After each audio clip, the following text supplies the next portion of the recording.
Stop buying those expensive health gadgets. In today's episode, we're talking about 5 weird habits that can help you reverse health issues. And the shocking part, they're completely free and take less than 5 minutes each. You especially want to watch this if you're struggling with anxiety, poor vision, or even low energy. This is going to be for you. Let's look into some shocking numbers. And I think it really kind of tells the story of the current state of where our health is today. If you think about all the time people spend on their devices, their screen times, it's over 7.5 hours staring at screens, and that leads to unprecedented rates of just vision problems. I would believe it because if your eyes are just very close up, exercising that eye, what do you have? It's stuck, and that's not how your eyes were meant to be used. This deterioration. Yeah, Yeah. it weakens it, just like if you don't use a body part. And that's crazy. That's people don't think about how important vision is and how part of it is you're healthy. But check this out. A staggering 88% of Americans are not even eating enough fruits and vegetables. Oh, yeah, duh. I would venture to think it's a little bit more than that. And when you eat fruits and vegetables, you get all your vitamins, your minerals, your fibers, all the things that fuel your body with the proper nutrition. Yeah. Yet we don't eat to do that. Yeah. Yeah, everybody wants to eat like it's Christmas morning. It's like a party every day. Yeah, and it's not a party every day. We got to eat to get to the next day, to the next decade, what have you. To fuel your body with the right nutrients. Yep, So exactly. you have the energy. Yep. I got some more stats to you as we talk about our 5 little weird kind of hacks, if you will, is that 3 out of 4 adults aren't moving enough. It was sedentary. Agreed. You can see it all around you. Yeah, I mean, from the office that we live in, from the at home, home office, everything's behind a computer, which adds to the screen time.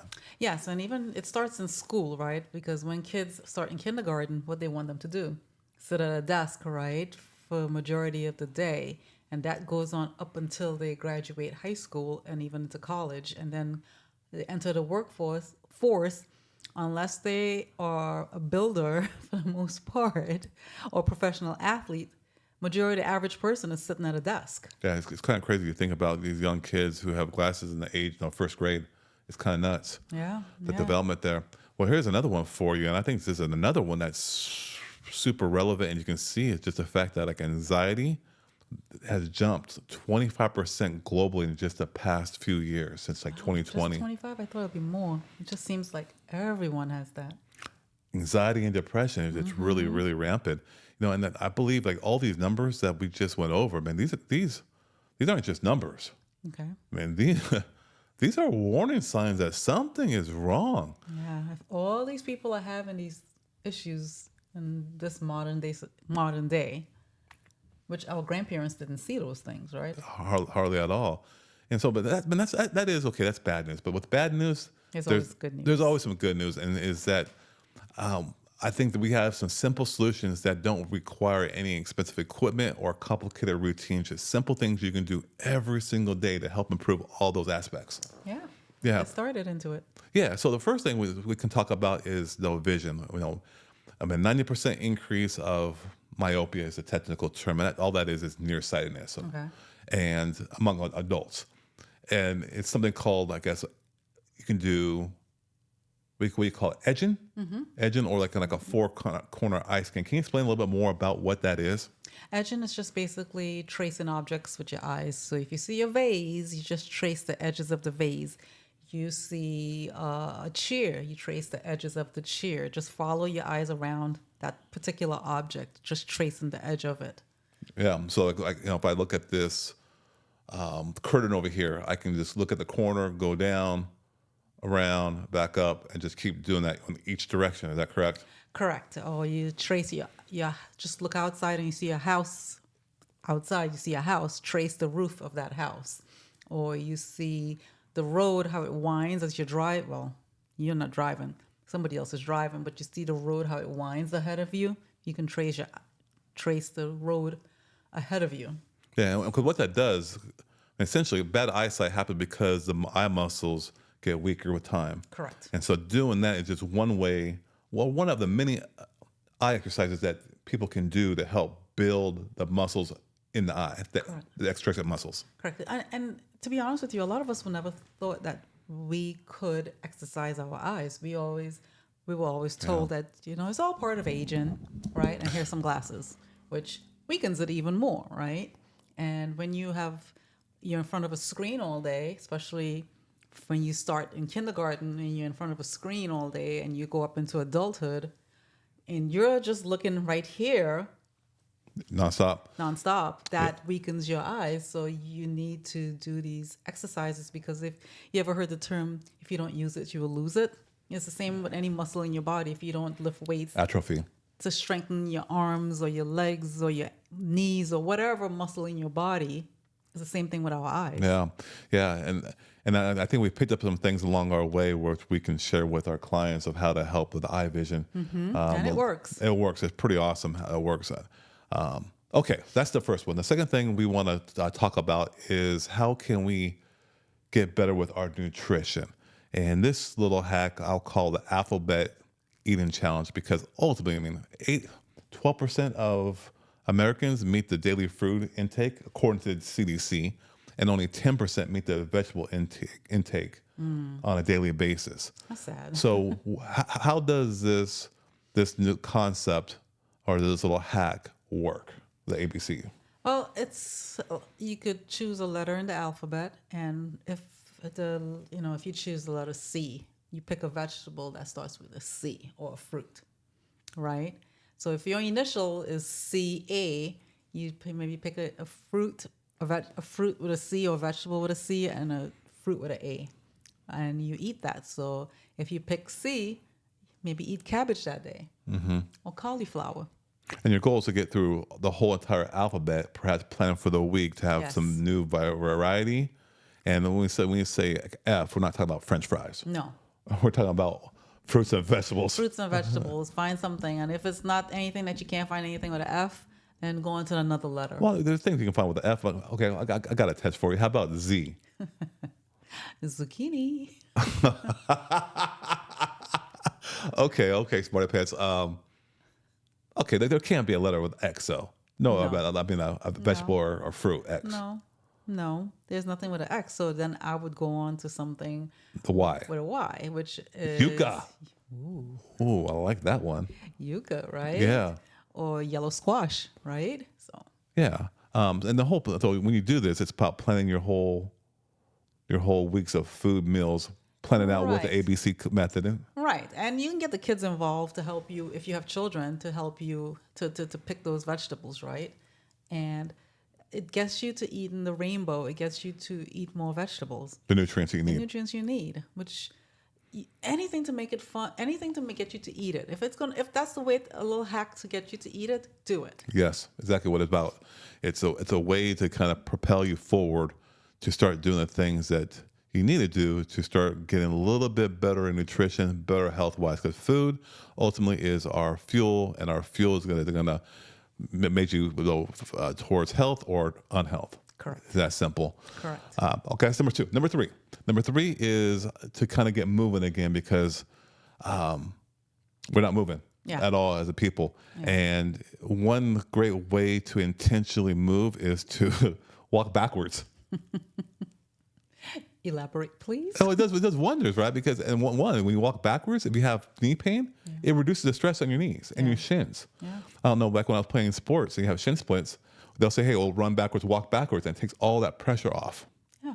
If you don't use your muscles, you will lose them, right? And if you're not eating properly and you're putting on the weight, it adds more pressure onto that knee, and it just makes it harder to, it's like a domino effect. It just makes it harder to move. But you have to reverse that domino. Yeah. Right? Yep. So you have to move. So if you're walking backwards and that helps alleviate the pressure off your knees, that will get you moving, do it. Do it around your house. Do it around your block. No, even on a more medical kind of level, it begins to build like neural pathways that are new, because you got to use different muscles, and it'll start to activate your balance center. And you really got to focus on walking backwards, because it's not used to it every day. It's like when a baby starts to walk, they got to focus on it. But when you start walking, you don't think about it anymore. We just walk. You just do it. You just do it. It's a habit. Yeah. But yeah, that's a really, really cool little hack. Just kind of get moving again. So now let's talk about if you have anxiety. I promise you, number 4, if you have anxiety, it's going to really change your life. And we're going to call it the 333 focus reset because like I said there's 25% increase in anxiety and depression since 2020. And that's according to the WHO. Wow. Yeah. So they're good for something with maybe a stat there. Have but the first thing, the first 3 is you essentially name 3 things that you see in detail. So this is somebody who's actively having an attack, right? An anxiety attack. Yeah. Or they're feeling anxious about something. Right. So if you go to a dental office, Right. and you think, oh my gosh, I'm really kind of panicking. What's about to happen to me here? Yeah. So you do the 333 reset, and the first 3 is you want to look at for 3 specific things that you see. Right. So how do you go about looking at 3 different things that you can be intentional about identifying? You look at if you're, let's say, at the dental office, right? And you sit in the waiting room and you're getting scared by the minute. You find an object or maybe a couple objects in that waiting room and you focus on those 3 things. Look at the shapes, the colors, the size of it, compare it to other sizes, right? Yeah, you want to see kind of things close up, far away, in between there, so you can find, say, I don't know, oh, I see a blue ceramic mug that's smooth and glassy. And right next to it is a lamp. That's, oh my gosh, that lamp is nice. Or, oh my gosh, that lamp is ugly, right? And you just focus in on the different shapes and how far it is away from you and what's closer to you. Yeah, that lamp is ugly because it's gold ornate and it looks like a pear. It does not match the decor. A little judgy, but my point is, it's like taking your mind off of. Yeah, totally, because you start to break the whole rumination patterns there. The second 3 is the things that you hear. Right. So after you identify the 3 things you see, you're going to identify things that you hear. Distinct sounds. So can you explain a little more how we do that? Yeah, so you listen to the sounds around you, such as you hear the AC vent going or the heating vent going, right? You hear the traffic outside. You hear the birds outside, or you hear people talking. Not saying that you eavesdrop, but you could hear the conversation, right? Or you could you'll hear the silence, but even if you're hearing silence, you will hear something. Yeah. So it's really to bring things that you normally don't hear into your awareness, like subtle little sounds that you just basically usually ignore. Right. You hear somebody clicking on a keyboard or a distant conversation going.